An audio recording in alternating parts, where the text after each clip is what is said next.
नाज़रीन, हम आपको एक बड़ी खबर बताने जा रहे हैं जो कि आंध्र प्रदेश से है। आंध्र प्रदेश के कुमारड़ा मंडल के पालेम गांव में 7 हाथियों का एक झुंड दाखिल हो गया, जिसने पूरे इलाके में खौफ व हिरास फैला दिया।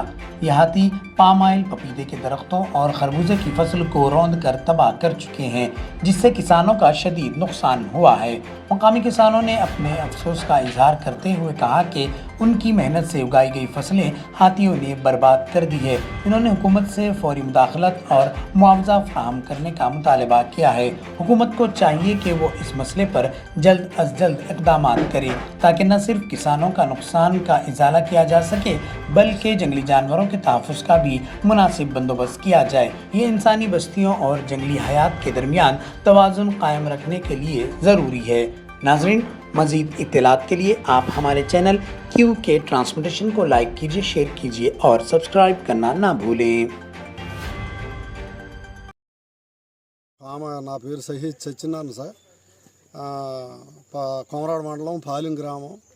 ఓ 10 ఎకరాల పామ్ ఆయిల్, అందులో కర్బూజా వేసాం సార్. నానా కష్టపడి మా శ్రమ అంతా దాంట్లో పోసి చంటి పిల్లలు పెంచినట్టు పామ్ ఆయిల్ పెంచాం.